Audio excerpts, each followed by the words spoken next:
Sure.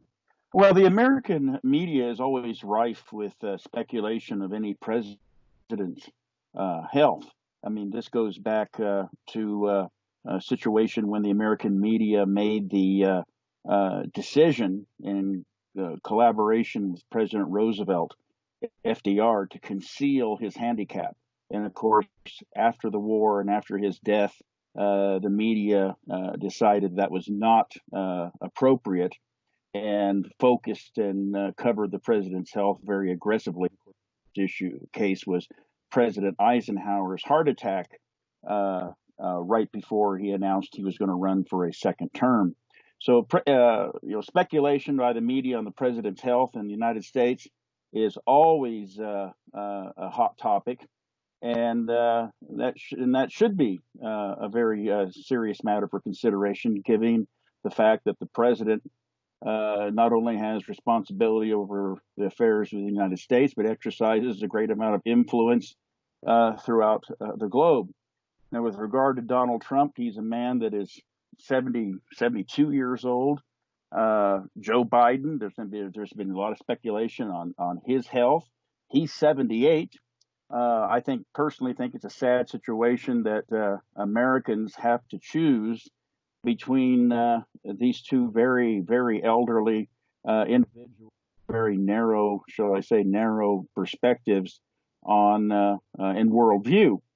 But that is what's being presented to the American electorate. Now, with regard to Trump's hand and him using one hand to support another, that's been explained away as having some sort of tendon damage from excessive golfing. That would be funny if it's true. And then, of course, there are issues with regard to Joe Biden's cognitive ability with his excessive gaffes. And recently, some Democratic leaders said they wish he would just kind of be quiet and stay in his basement because he seems to be doing very, very well when doing nothing.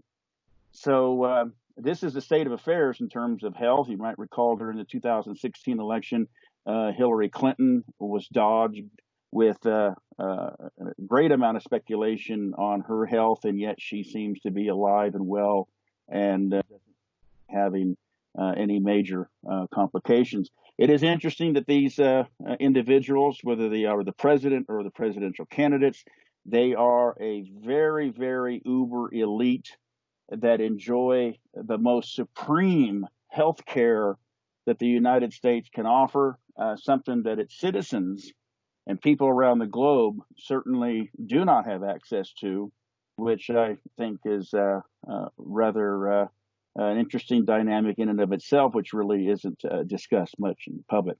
But in the end, believe it or not, voters are less likely to vote on this issue as they are on their personal feelings and partisan feelings and where they think the country is going. Usually the questions of the president's health is relegated to the form of political gossip and really has very little impact on American elections. President Eisenhower ran for re-election within months of having a major heart attack that incapacitated him, and he won a landslide election.